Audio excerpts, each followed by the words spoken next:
गाड़ी खाली होती है और उसके पीछे 24 करोड़ लोगों के द्वारा चुने गए मुख्यमंत्री उत्तर प्रदेश के, जो देश के सबसे बड़े सूबे के मुख्यमंत्री हैं, योगी आदित्यनाथ जी गाड़ी के पीछे पीछे चल रहे हैं। मेरे आदित्यनाथ जी से 1000 मतभेद हो सकते हैं, लेकिन वो देश के सबसे बड़े सूबे के मुख्यमंत्री हैं, 24 करोड़ जनता के मुख्यमंत्री हैं। उनको चुनाव से पहले पैदल कर दिया मोदी जी ने, पीछे पीछे चल रहे हैं वो गाड़ी के। ये दृश्य देखकर लोगों को खराब लगता है। ऐसी दशा अगर उत्तर प्रदेश की मुख्यमंत्री की चुनाव के पहले हो गई है तो चुनाव के बाद क्या होने वाला है इसका अंदाजा लगाया जा सकता है। पूरे केंद्रीय नेतृत्व ने आदित्यनाथ को सड़क पर छोड़ दिया है, पैदल छोड़ दिया है। इसके साथ साथ क्या हो रहा है वो मैं आपको बताना चाहूंगा। आज मोदी जी की सभाओं में, भारतीय जनता पार्टी की सभाओं में भीड़ नहीं हो रही, तो नया तरीका भाजपाइयों ने निकाला। मैं भी उत्तर प्रदेश में पला बढ़ा, आज तक मैंने कभी नहीं देखा कि जिला अधिकारी बसों से जनता की भीड़ जुटाए। जिला अधिकारी बसें लगाकर जनता की भीड़ जुटा रहा है देश के प्रधानमंत्री के लिए, और बाकायदा चिट्ठी लिख रहा है। ये देखिए, ये सुल्तानपुर के जिलाधिकारी की चिट्ठी है और उन्होंने लिखा है कि 2000 बसों की आवश्यकता है समीपवर्ती जिलों से जनता को भीड़ जुटाने के लिए। 2000 बसों की जरूरत है, 2000 बसों की जरूरत है। ये किस अधिकार से उत्तर प्रदेश की सरकार प्रधानमंत्री के कार्यक्रम में हजारों बसें लगाकर भीड़ इकट्ठा कर रही है? आज मोदी जी को सुनने कोई नहीं आ रहा है। आज महंगाई के कारण भीड़ नहीं इकट्ठा हो रही है आपकी रैलियों सभाओं में, तो आप सरकारी पैसे से, जनता के टैक्स के पैसे से, जो पैसा उत्तर प्रदेश की जनता ने अस्पताल बनाने के लिए, स्कूल बनाने के लिए, सड़क बनाने के लिए, बिजली पानी के लिए आपको दिया है, वो पैसा आप भीड़ जुटाने के लिए इस्तेमाल कर रहे हैं। ये मोदी जी की रैलियों के लिए पैसा दिया गया है। दूसरी ये चिट्ठी है महोबा के जिलाधिकारी। ये कोई योजना का शुभारंभ करने के लिए 19 नवंबर को आ रहे हैं प्रधानमंत्री मोदी जी, और ये वही जल जीवन मिशन है जिसमें हजारों करोड़ के भ्रष्टाचार का मामला मैंने उठाया था प्रमाण सहित, जिसमें लोकायुक्त का नोटिस भी हुआ है। और आप देखिए, इसमें भी 1600 बसें उत्तर प्रदेश की जनता की गाढ़ी कमाई के पैसे से मंगाई जा रही हैं मोदी जी के लिए भीड़ जुटाने के लिए।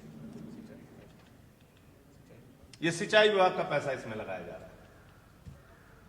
ये उत्तर प्रदेश की जनता का पैसा है। वो किसी विभाग में जो पैसा है वो उत्तर प्रदेश की जनता का पैसा है। तो ये किस अधिकार से किया जा रहा है? मैंने तो आज तक नहीं देखा कि 2000, 1600, 1500 भीड़ इकट्ठा करने के लिए बसें लगाई जाएं। आदित्यनाथ जी, जो उत्तर प्रदेश के खजाने में पैसा है, ये भारतीय जनता पार्टी का खजाना नहीं है, ये उत्तर प्रदेश की जनता की गाढ़ी कमाई का पैसा है। इन पैसों से रैलियां करना बंद कीजिए। 40 लाख रुपए अमित शाह की रैली सभा कार्यक्रम में आजमगढ़ के अंदर निकाल लिया जाता है। तो अगर भारतीय जनता पार्टी, जो पूंजीपतियों की पार्टी है, हजारों करोड़ रुपए चंदा अपने अकाउंट में रखती है, अगर वो बिल्कुल कंगाल हो गई है तो लोगों से चंदा ले लो, लेकिन उत्तर प्रदेश की जनता का पैसा, उत्तर प्रदेश की जनता के टैक्स का पैसा प्रधानमंत्री मोदी की रैली में खर्च नहीं होना चाहिए। ये बिल्कुल गलत काम किया है और इस पर कार्रवाई होनी चाहिए। किस अधिकार से इन्होंने ये काम किया? मुझे इन 2 विषयों पर अपनी बात कहनी थी। आपका कोई और सवाल हो तो आप पूछ सकते हैं। संजय जी, अभी पूर्वांचल एक्सप्रेस का जो उद्घाटन हुआ, बार बार फीता काटने की बात सामने आ रही है विपक्ष के द्वारा, और बीजेपी कह रही है कि सारे कार्य मेरे के हुए। तो इस पे किसको सही माना जाए, किसको गलत माना जाए? देखिए, सबसे बड़ा सवाल यह है बीजेपी ने 5 साल के अंदर उत्तर प्रदेश में क्या किया। पिछली सरकारों के कामों के फीते काटे हैं खाली।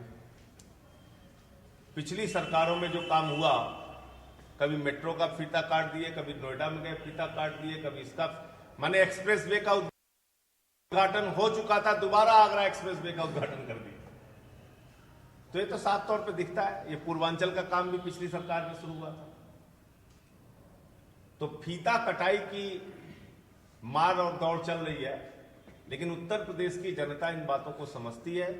लोग महंगाई से त्रस्त हैं, लोग बुरी तरीके से, उनकी कमर टूट गई है अर्थव्यवस्था के, गिरती हुई अर्थव्यवस्था के कारण।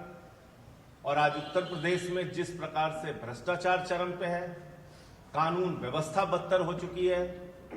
आज उत्तर प्रदेश में जिस तरह से स्कूल के अंदर बच्चों को नमक रोटी खाने के लिए दी जाती है, अस्पताल में इलाज नहीं मिलता, कोरोना की महामारी में लोगों की मौत हो जाती है, चील कौवे कुत्ते लोगों की लाशें नोचते हैं, ये दृश्य लोग भूले